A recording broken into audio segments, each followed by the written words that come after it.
बिस्मिल्लाहिर्रहमानिर्रहीम। अस्सलाम वालेकुम स्टूडेंट्स। तो आज के लेक्चर के अंदर हम एक ड्रामा को डिस्कस करने वाले हैं जिसका नाम है राइनोसोरस बाय एजेन आइनेस्को। तो इस लेक्चर के अंदर हम इसकी डिटेल समरी करेंगे और इसके थीम्स को देखेंगे। तो स्टार्ट करते हैं आज के लेक्चर।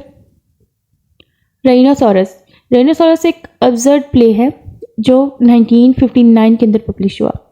जिसको किसने लिखा? जिसको एजेन आइनेस्को ने लिखा। ये एक अब्सर्ड प्ले है और इसको समाजी तनकीद यानी कि सोशल क्रिटिसिज्म पर लिखा गया। ये एक ऐसा ड्रामा है जो सोशल क्रिटिसिज्म पर लिखा गया है, जो इंसानों की सोशल और पॉलिटिकल सोसाइटी में होने वाले चेंजेस को जाहिर करता है। और इस ड्रामा की जो स्टोरी है ये एक छोटे से फ्रांसीसी एक फ्रेंच सिटी है, फ्रांसीसी शहर में शुरू हुई, जहाँ पर लोग एक एक कर सारे के सारे राइनोसोरस में तब्दील होने लगे। ये स्टोरी थोड़ी सी इंटरेस्टिंग भी होगी, आपको इसके अंदर कॉमेडी के एलिमेंट्स भी नज़र आएंगे, इसके अंदर आपको हो सकता है ट्रेजेडी भी नज़र आए। तो नेक्स्ट देखते हैं, हम इसको डिटेल से पढ़ते हैं। इस स्टोरी को अच्छे से समझने के लिए सबसे पहले तो हम इसके करैक्टर्स को देखते हैं कि इसके अंदर कौन कौन से करैक्टर्स हैं और उनका क्या काम है, उनके किरदार को देखते हैं।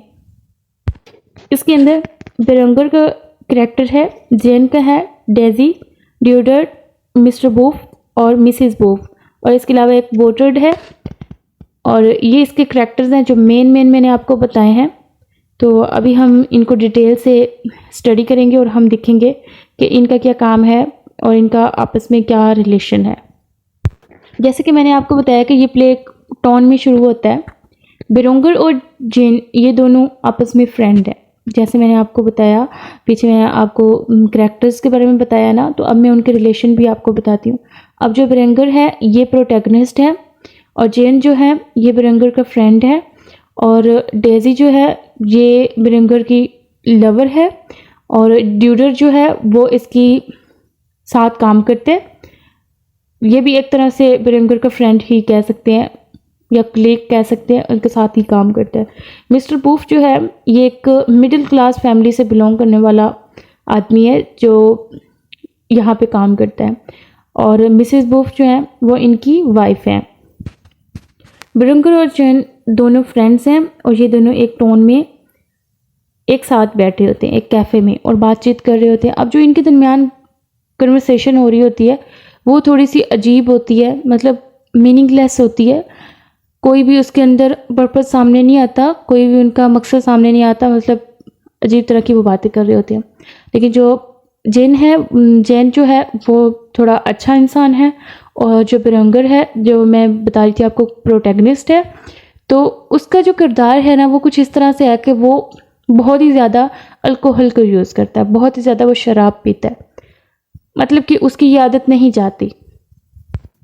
वो दोनों एक दूसरे से बातचीत कर रहे होते हैं और जो उसका फ्रेंड जेन है तो वो उसको समझाता है कि तुम्हें ये सारी आदतें छोड़ देनी चाहिए, जो कुछ भी तुम करते हो गलत करते हो, तुम्हें शराब ज़्यादा नहीं पीनी चाहिए, तुम्हें अक्ल से काम लेना चाहिए, तुम्हें अच्छे काम करने चाहिए, जो कुछ भी तुम कर रहे हो ये बिल्कुल गलत कर रहे हो, तुम्हें ये सब कुछ नहीं करना चाहिए।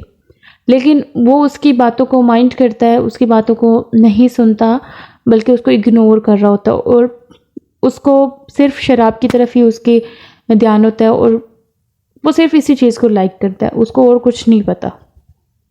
इसी दौरान वो इस टॉन के अंदर कुछ अजीब सी चीज़ देखते हैं। किसको देखते हैं? वो एक राइनोसोरस को देखते हैं, यानी कि एक गैंडे को देखते हैं। तो वो वहाँ पे एक गैंडे को देखते हैं, तो उनके दरमियान कुछ इसी के बारे में बातचीत हो रही होती है और वो उसकी फ़िज़िकल स्पेसिफिक्स को लेकर बहस कर रहे होते हैं और उन दोनों के दरमियान झगड़ा हो जाता है। इस झगड़े के बाद क्या होता है, जो जेन है वो अपने दोस्त बेरेंगर से नाराज़ हो जाता है और वो वहाँ से चला जाता है। और जाते जाते वो क्या कह के जाता है, वो कहता है कि तुम तो एक ड्रंकर्ड हो, यानी कि तुम शराबी हो, ये कहकर वो वहाँ से चला जाता है। और शहर के जो जितने भी लोग होते हैं वो सब इस कन्फ्यूजन का शिकार होते हैं कि ये कहाँ से आया और इसके आने की क्या वजह हो सकती है, क्या लॉजिक हो सकती है इसके पीछे। तो वो एक लॉजिशियन को बुलाते हैं, एक मंतकी आदमी को बुलाते हैं और उससे हेल्प लेना चाहते हैं। वो उससे पूछते हैं कि इसकी क्या वजह है, यहाँ पे क्यों आया। मगर जो लॉजिशियन होता है उसका तजुर्बा भी कोई नतीजा नहीं निकाल सकता, वो नहीं बता सकता कि वो यहाँ क्यों आया था। शहर के जो लोग हैं वो राइनोसोरस को रोकने का फ़ैसला करते हैं, बट वो नहीं रोक पाते उसको। अब जो बेरेंगर है वो अपने दोस्त जेन के साथ झगड़ा तो कर लेता है, लेकिन वो बाद में इस बात पर बहुत ही ज़्यादा दुखी होता है, बहुत ही ज़्यादा सैड होता है। उसको अफसोस हो रहा होता है कि उसको ऐसे नहीं बिहेव करना चाहिए था। जैसे अगर उसने उसको कोई समझाने की बात की या कोई भी बात वो कर रहा था, तो उसको इस तरह से बुरा बिहेव उसके साथ नहीं करना चाहिए था। तो यहाँ पे एक लड़की है डेज़ी, जो क्या है, जो बिरंगर की लवर है, जो उससे मोहब्बत करती है, ठीक है। तो डेज़ी उसके साथ ऑफिस में टाइपिस्ट, एज अ टाइपिस्ट वो वहाँ पे जॉब करती है, काम करती है। और बिरंगर को क्या फ़िक्र होती है, बिरंगर को फ़िक्र होती है कि डेज़ी जो है वो ड्यूडर्ट को पसंद करती है, क्योंकि वो एक न्यू वर्कर है और वो बहुत ही सक्सेसफुल पर्सन है, बहुत ही कामयाब है। तो शायद वो मुझे नहीं पसंद करती, मुझे लाइक नहीं करती, शायद वो ड्यूडर्ट को लाइक करती है। ये जो ड्यूडर्ट है वो भी वहीं पे काम करता है। अब जो जिन है बिरंगर का फ्रेंड, वो उसको समझाता है कि तुम्हें खुद को बदलना चाहिए, ताकि जो डेज़ी है वो तुम्हारी तरफ मुतवज्जो हो, ना कि वो ड्यूडर की तरफ, किसी और की तरफ नहीं जाएगी अगर तुम अच्छे इंसान बन जाओगे, अगर तुम कोई अच्छा काम करोगे तो। इतने में एक और राइनोसोरस वहाँ से गुजरता है और एक बिल्ली को कुचल कर चला जाता है। वो एक बिल्ली को वहाँ से मार कर चला जाता है। सब लोग ये बात समझ नहीं पाते कि क्या हो रहा है, ये सब कुछ क्या है, या ये क्या वही डायनासोर्स था जो पहले आया है, या फिर कोई नया आ गया है ऊपर से। उनको, कुछ लोगों को ऐसा लग रहा था कि वही डायनासोरस है, वो एक बार आया है और फिर वापस चला गया और फिर दोबारा वो वापस आया है। उनको ऐसे लग रहा होता है। कुछ लोग ये सोच रहे होते हैं कि क्या ये कोई नया डायनासोरस है और ये कहाँ से आ रहे हैं। अब इस जगह पर राइटर ने जो चीज़ दिखाई है ड्रामा के अंदर, डायनासोरस की जो नुमाइंदगी है वो बहुत ही अहम बताई है इसके अंदर, जो सोशल सोसाइटी की तब्दीली और उसकी जो रिलेशंस हैं उनकी एक ख़तरनाक शक्ल को जाहिर करता है। अब जो बिरंगर है, बिरंगर के ऑफिस में बोटर्ड नाम का एक आदमी है जो डायनासोरस की मौजूदगी पर यकीन नहीं रखता। वो कहता है कि डायनासोरस नहीं है, ठीक है। बिरंगर को डेज़ी कमरे में ले जाती है और बिरंगर वर्कर्स से पूछते हैं कि क्या उसने भी डायनासोरस को देखा है।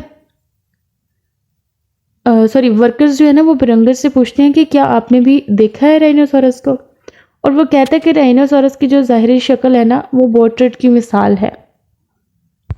अब जितने भी वर्कर्स होते हैं ये इस बात को पूछने के बाद अपने काम में लग जाते हैं, बिजी हो जाते हैं, और वो मिस्टर बूफ की गैर मौजूदगी पर बातचीत कर रहे होते हैं, बहुत ज़्यादा हैरान हो रहे होते हैं। अब जो मिस्टर बूफ है वो कौन है, वो भी एक, मैंने आपको जो बताया था, मिडिल क्लास फैमिली से बिलोंग करता है वो भी एक ऑफिस में काम करता है, वो भी एक वर्कर है।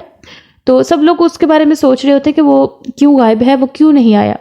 इतने में मिस्टर बूफ की वाइफ अंदर आती हैं और वो बताती हैं कि उसका जो शौहर है वो बहुत ही ज़्यादा बीमार हो गया और कुछ दिनों तक वो वापस नहीं आ सकेगा, कुछ दिनों के बाद वो वापस काम पे आ जाएगा। अभी वो बीमार है तो बेड रेस्ट पे है, तो वो नहीं आ सकता। वो कुछ देर में यही बात बता रही होती है कि एक डायनासोरस उसका पीछा कर रहा होता है और वो नीचे वाली सीढ़ियों पर खड़ा होता है, और वो क्या कर रहा होता है, वो ज़ोर ज़ोर से वहाँ पे चिल्ला रहा होता है, और वो उस जो मिसेस बूफ है, यानी कि मिस्टर बूफ की जो वाइफ है, उनके पीछे लगा होता है और उनको तंग कर रहा होता है। डायनासोरस सीढ़ी को तबाह कर देता है, कुचल कर रख देता है उसको। जब वो इस सीढ़ी पर चढ़ता है, जाहिर है उसका इतना ज़्यादा वज़न होता है, वो जब सीढ़ी के ऊपर चढ़ता है तो उसके ऊपर चढ़ने की कोशिश करता है, तो जिससे वर्कर्स जो है वो अंदर फंस कर रह जाते हैं और वो सारी सीढ़ी को भी तोड़ देता है। असल में वो डायनासोरस कौन था जो मिसेस बूफ के पीछे भाग रहा था, यानी कि वो मिस्टर बूफ की जो वाइफ है उनके पीछे जो भाग रहा था, वो असल में वो कौन था, वो उसका हस्बैंड ही था, वो मिस्टर बूफ ही था जो उसके पीछे भाग रहा था। इस वक्त डायनासोरस ने वहाँ पे शोर मचाया और सीढ़ियों को तोड़ना शुरू कर दिया। तो उस वक्त डेज़ी क्या करती है, डेज़ी जल्दी से, उसको और कुछ समझ नहीं आ रहा होता तो वो फायर स्टेशन को फ़ोन कर देती है और उनसे हेल्प मांगती है। सब लोग मिलकर मिसेस बूफ को यही मशवरा दे रहे होते हैं कि तुम्हें इसको छोड़ देना चाहिए, क्योंकि ये अब इंसानों में नहीं है, ये तो एक गैंडा बन चुका है, तो इसलिए तुम्हें इसको छोड़ देना चाहिए। लेकिन वो ऐसा बिल्कुल भी नहीं करती। काफ़ी लोग उसको ये बात करते हैं लेकिन वो इस बात पर एग्री नहीं होती और वो कहती है कि मैं अपने शौहर से बहुत मोहब्बत करती हूँ और मैं उसके इस हालात में मैं उसको नहीं छोड़ सकती, मैं नहीं छोड़ूंगी उसको। तो यही बात करते हुए वो वहाँ से नीचे कूद जाती है और वो अपने उस राइनोसोरस के पीठ पर बैठकर चली जाती है। बेरंगर जो है वो अपने फ्रेंड जेन को मनाने के लिए जाता है। वो बीमार है, उसको ये खबर मिलती है कि वो बीमार है, तो वो उसको मनाने के लिए जाता है कि मैं उससे मनाता हूँ, उससे नाराज़गी ख़त्म करता हूँ। उसकी जो पहले नाराज़गी हो चुकी थी, जो उनका झगड़ा हुआ था, इस बात पर वो उसको जाके माफ़ी मांगना चाहता है और उसके साथ सुलह करना चाहता है। इसी नीयत से वो क्या करता है, वो वहाँ से चला जाता है, जैन के पास जाता है। जैसे वो जैन के पास जाता है तो जैन जो है वो बहुत बीमार बिस्तर पर पड़ा होता है और उसको जाके वो मिस्टर बूफ के राइनोसॉरस में तब्दील होने के बारे में बताता है कि उसके साथ ये सब हो गया। तो ये बात सुनते ही जैन जो है वो मुस्कुराता है और खुश हो जाता है, बहुत ज़्यादा खुशी का इजहार कर रहा होता है। थोड़ी देर बाद जो जैन है वो बाथरूम जाता है और उसके आते और जाते वक्त दोनों टाइम के दौरान जो है वो राइनोसोरस की तरह दिखाई देने लगता है और उसकी आवाज़ भी कुछ राइनोसोरस की तरह ही हो जाती है। जैन भी जो है वो राइनोसोरस बन जाता है और वो इंसानियत के ख़ात्मे का ऐलान कर देता है और वो कहता है कि बेरंगर मैं तुमसे माफ़ी मांगना चाहता हूँ, और लेकिन वो उसको भगा देता है। अब बेरंगर जो है वो बच तो जाता है, लेकिन वो किस तरह बचता है, वो वॉशरूम के अंदर छुप जाता है, वॉशरूम का दरवाज़ा बंद कर देता है। लेकिन जो राइनोसोरस है वो क्या करता है, वो बेरंगर को सींग मारकर ज़ख्मी भी कर देता है। जो बेरंगर है वो बिल्डिंग के बाकी लोगों को इस बात के बारे में बताना चाहता है, वो उनको ये इन्फॉर्म करना चाहता है कि राइनोसोरस इस तरह आए हुए हैं और सब लोग इंसान जो हैं वो राइनोसोरस में तब्दील होते जा रहे हैं। वो ये बात बताने के लिए जाता है, लेकिन वहाँ जाके उसको क्या दिखाई देता है कि जितने भी लोग हैं सब के सब राइनोसोरस में तब्दील हो चुके हैं, सब के सब गैंडे बन गए हैं। जब बेरंगर विंडो से बाहर देखता है तो हर तरफ उसको गैंडे ही नज़र आते हैं, हर तरफ राइनोस का एक हर्ड नज़र आने लगता है उसको। जो वॉशरूम का दरवाज़ा टूट जाता है और वो क्या करता है, वो सड़क पर भाग रहा होता है और राइनोसोरस क्या करता है, वो बहुत ज़्यादा चिल्ला रहा होता है और उसके पीछे भाग रहा होता है। कौन सा राइनोसोरस है ये जैन है, जो उसका बहुत अच्छा दोस्त हुआ करता था पहले, जो अब इसका दुश्मन बन गया। ऐसे ही सब लोग बदल जाते हैं, सब लोग इसी हालत में आ जाते हैं, सब लोगों की यही हालत होती है। और इस वक्त कौन बचता है, सिर्फ और सिर्फ डेज़ी बचती है और बेरंगर बचता है। ये दोनों एक साथ खड़े होते हैं और ये सब लोगों को देख रहे होते हैं कि किस तरह से वो पूरी की पूरी कम्युनिटी, वो पूरा का पूरा जो टाउन है वो राइनोसोरस में चेंज हो जाता है। सब इंसान जो हैं वो गैंडे बन चुके होते हैं, उनको देखते हैं वो बहुत ज़्यादा हैरान होते हैं। जो डेज़ी है वो बेरंगर को ये सजेस्ट करती है कि हमें भी उनके ग्रुप को ज्वाइन कर लेना चाहिए, क्योंकि अब ये पूरी की पूरी कम्युनिटी ही ऐसी बन गई है, यहाँ पे सब लोग जो हैं वो राइनोसोरस में चेंज हो गया है, इसलिए हमें भी राइनोस के साथ ही जाकर रहना चाहिए, उन्हीं के साथ हमें रहना चाहिए और उन्हीं को ज्वाइन कर लेना चाहिए। लेकिन जो बेरंगर है वो कहता है कि मैं किसी भी सूरत ऐसा नहीं करूँगा, क्योंकि मैं इंसान हूँ, मैं इंसानियत रखता हूँ, इंसानियत के जैसे जज्बात रखता हूँ, मैं लड़ता रहूँगा, आखिर तक लड़ता रहूँगा और मैं कभी भी इनके ग्रुप को ज्वाइन नहीं करूँगा। एक वक्त के लिए वो ऐसा सोचता भी है, लेकिन डेज़ी जो है वो उनके साथ मिल जाती है, फिर भी वो अकेला रह जाता है। लेकिन वो यही कहता है कि मैं इनके साथ लड़ता रहूँगा, मैं कभी भी इनके जैसा नहीं बनूँगा, मैं जैसा भी हूँ, मैं इंसान हूँ, मैं ऐसा ही रहूँगा, मैं इनके साथ नहीं जाऊँगा।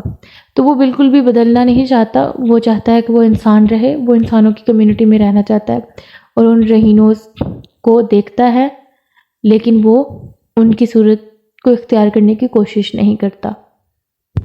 तो स्टूडेंट्स, ये स्टोरी एक तरह से अब्सर्ड स्टोरी है कि एक बेतुकी सी स्टोरी लगती है, जिसको पढ़ने से हमें ऐसा लगता है कि इसका कोई मतलब नहीं है, ये मीनिंगलेस है, और एक तरह से इसके अंदर कुछ कॉमेडी भी आपको मिली होगी, देखने को मिली होगी। तो यहाँ तक ये इसकी समरी हुई कंप्लीट। अब हम इसके थीम्स की जानिब जाते हैं और देखते हैं इसके थीम्स को। अगर हम इसकी थीम्स को देखें तो इसके अंदर conformity and social change, loss of identity, irrationality and the absurd, dehumanisation, resistance and alienation का थीम है। इस प्ले के लिखने का पर्पस ये था कि ionesco इस सोसाइटी को क्रिटिसाइज करना चाहते थे जिसमें लोगों की सोच और बिहेवियर में बदलाव आता है और वो अपनी इंडिविजुअलिटी को भी ख़त्म कर देते हैं, उसको भी खो देते हैं, यानी कि वो अपनी शख्सियत को भी ख़त्म कर देते हैं। और इसके अलावा प्ले के अंदर ये चीज़ भी बताई गई कि लोग जो हैं वो किस तरह से लोगों को देखकर बदलते हैं और वो अपनी अहमियत को, अपनी शख्सियत को, अपनी इंसानियत को भी खो देते हैं। इसके अलावा यूनेस्को ने प्ले में कन्फर्मिटी को क्रिटिसाइज़ किया जिसमें लोगों की समाजी दबाव के सामने झुकना पड़ता है, यानी कि सोसाइटी जो कर रही होती है वही सब कुछ करना पड़ता है, उन्हीं को फॉलो करना पड़ता है। जैसे एक इंसान को देखकर दूसरा इंसान भी अपने अंदर बिगाड़ पैदा कर लेता है, अपनी शख्सियत का ख़ात्मा कर लेता है। मज़ीद ये कि यूनेस्को इसके अंदर ये चीज़ भी बताते हैं कि लोग किस तरह से पागलपन का शिकार हो जाते हैं, लोग किस तरह से अपने बिहेवियर को ख़राब कर लेते हैं, किस तरह से वो सोसाइटी को देखकर उन्हीं के नक्शे कदम पर चलना शुरू हो जाते हैं। यूनेस्को ने प्ले में ह्यूमन नेचर का एक्सप्लोरेशन किया है जिसमें लोगों की वीकनेस और स्ट्रेंथ को दिखाया है।